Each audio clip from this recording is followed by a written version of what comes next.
जल्दी ही असेंबली का सेशन आने वाला है, तो सबसे पहले हम काम रोको प्रस्ताव लाएंगे इस पे।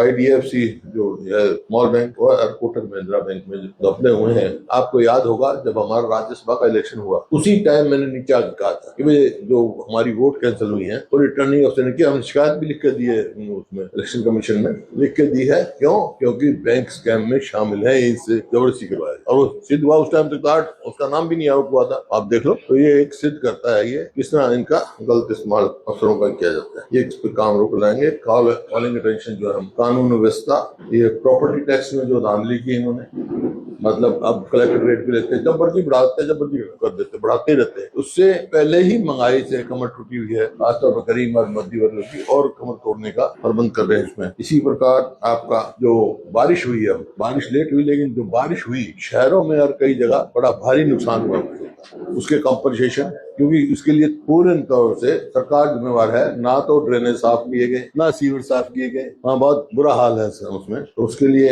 है कॉम्पनसेशन के लिए। और एक दूसरा मुद्दा, जिस मुद्दे पर जो इशू था, जो बिजली कंपनी में कर्मचारी हड़ताल पे थे, उसकी जो मुख्य मांग थी और जो अभी क्लैरिफाई नहीं किया है वित्त साहब ने, ये नहीं किया है, जो पैरेलल डिस्ट्रीब्यूशन चला रहे हैं गुड़गांव और नूह में, वो एक कदम है प्राइवेटाइजेशन की तरफ। वो हमारे को बिल्कुल मंजूर नहीं है और ये हम नहीं होने देंगे, क्योंकि इनकी कंपनियों की इनकम, सोर्स ऑफ इनकम तो ज्यादा गुड़गांव और नूह है, वहीं पैरेलल डिस्ट्रीब्यूशन आप कंपनी चला दोगे तो ये तो इनके एम्प्लॉय भी बेकार हो जाएंगे, सारा काम बेकार हो जाएगा, तो उसको हम नहीं मंजूर करेंगे किसी भी हालत में। तो तीसरा आखिर जो है, कानून व्यवस्था बिल्कुल चरमरा चुकी है इस प्रदेश की। जिस प्रकार से ऑर्गेनाइज्ड क्राइम काम कर, हाईकोर्ट ने भी संज्ञान लिया है, उन्हें डिटेल मांगी है कि यहाँ हरियाणा में कितने ऑर्गेनाइज्ड गैंग्स काम कर रहे हैं, ऑर्गेनाइज्ड क्राइम कितनी हो रही, कितने गैंग। तो ये बड़ी चिंता का विषय है। रोज कोई ना कोई, अब हिसार में मर्डर हुआ, वो कई दिन से लाश ही नहीं जला रहे, बैठे हैं वहां पर क्योंकि उनको संतुष्ट नहीं कर पा रहे। तो ये है कानून व्यवस्था है हर प्रकार से। आर्थिक फाइनेंशियल उसमें भी